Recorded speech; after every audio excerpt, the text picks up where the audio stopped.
The second point is, I just mentioned already, is the interplay and conflict between theater and drama.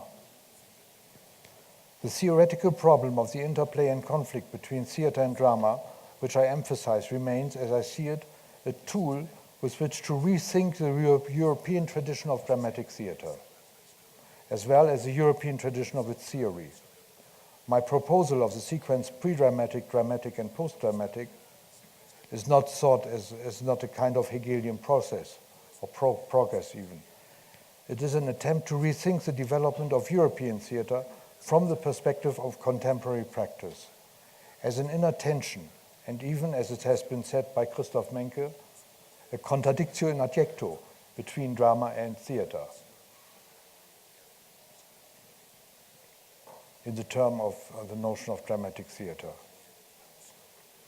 As was argued in post-dramatic theater, the Hegelian definition of beauty is already in its own dialectics questioned, disturbed, broken, where drama is concerned, by an irreducible element of chance, of non-beauty, a predominance of the particular over the general, be it only in the person of the actor who is wearing a mask and appropriating the beautiful to his own idiosyncratic and particular personality.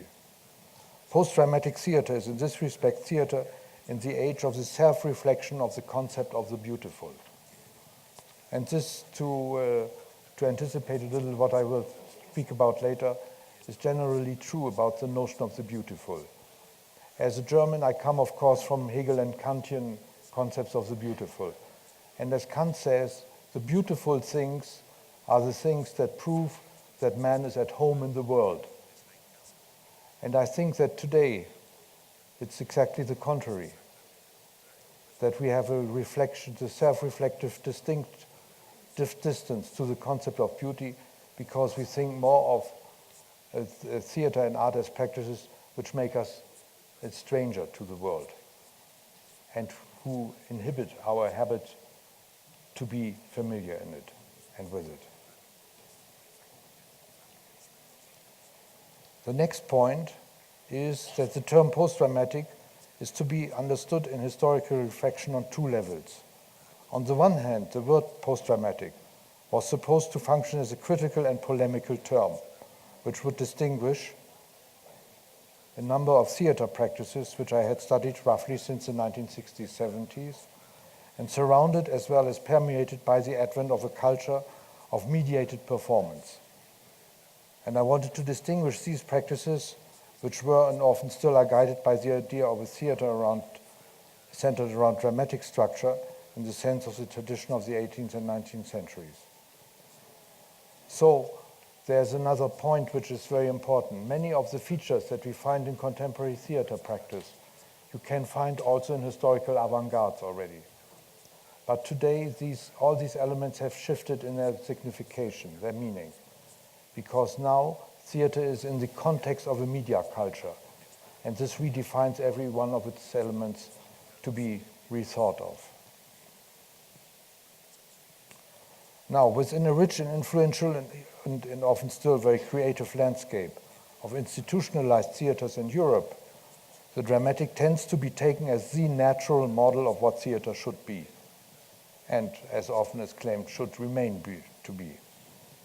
So it remains necessary even today to point out that numerous practices which deviate more or less radically from this model can make the legitimate claim to represent the living, authentic, and significant theater of today. So post-dramatic theater is not simply about the death of the drama, or death of the text, or death of the author, but about a shifting of a viewpoint on contemporary theatrical realities.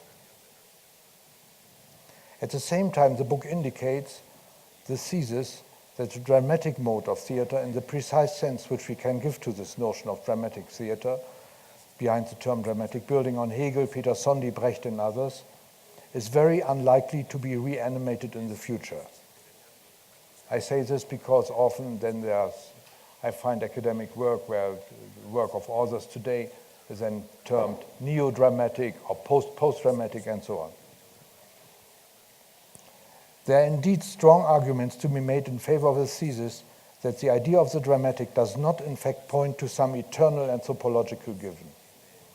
This is an essential point, which is probably the case with theater.